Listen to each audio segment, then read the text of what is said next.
In addition to the facts of faith, she possessed other knowledge of the mystery of the divinity and of the most holy Trinity.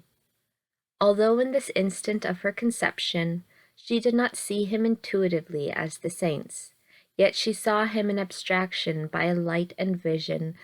which, though inferior to the beatific vision, were nevertheless superior to all the other ways in which God can manifest himself or does manifest himself to the created intelligence. For there were shown to her images of the divinity so clear and manifest that she understood the immutable being of God, and in him all creation, with a greater light and clearness than any creature ever is understood by another.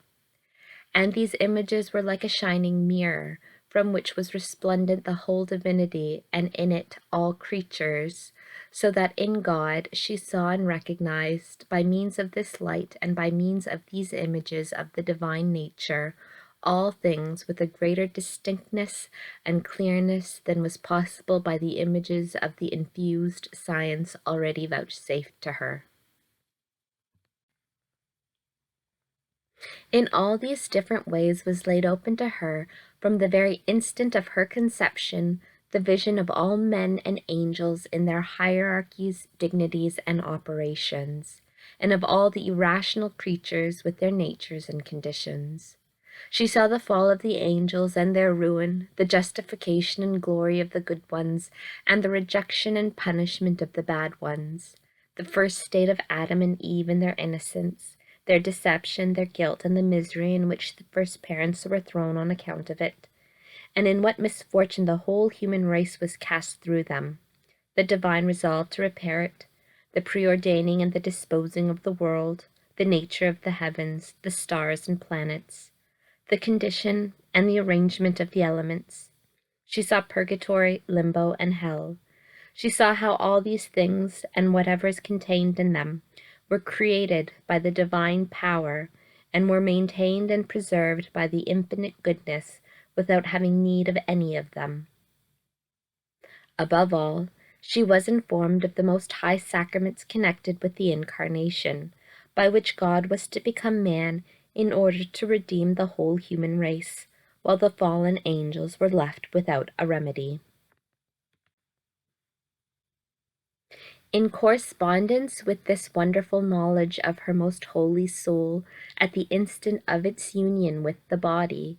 Mary exerted herself by eliciting heroic acts of virtue, of incomparable admiration, praise, glorification, adoration, humility, love of God, and sorrow for the sins committed against him, whom she recognized as the author and end of these admirable works.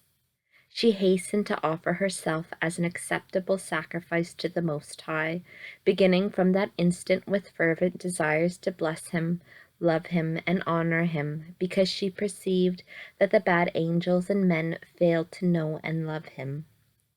She requested the holy angels, whose queen she already was, to help her to glorify the Creator and Lord of all, and to pray also for her.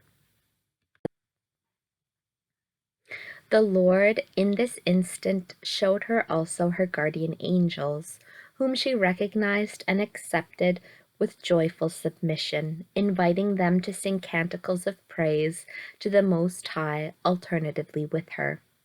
She announced to them beforehand that this was to be the service which they were to render her during the whole time of her mortal life, in which they were to act as her assistants and guards.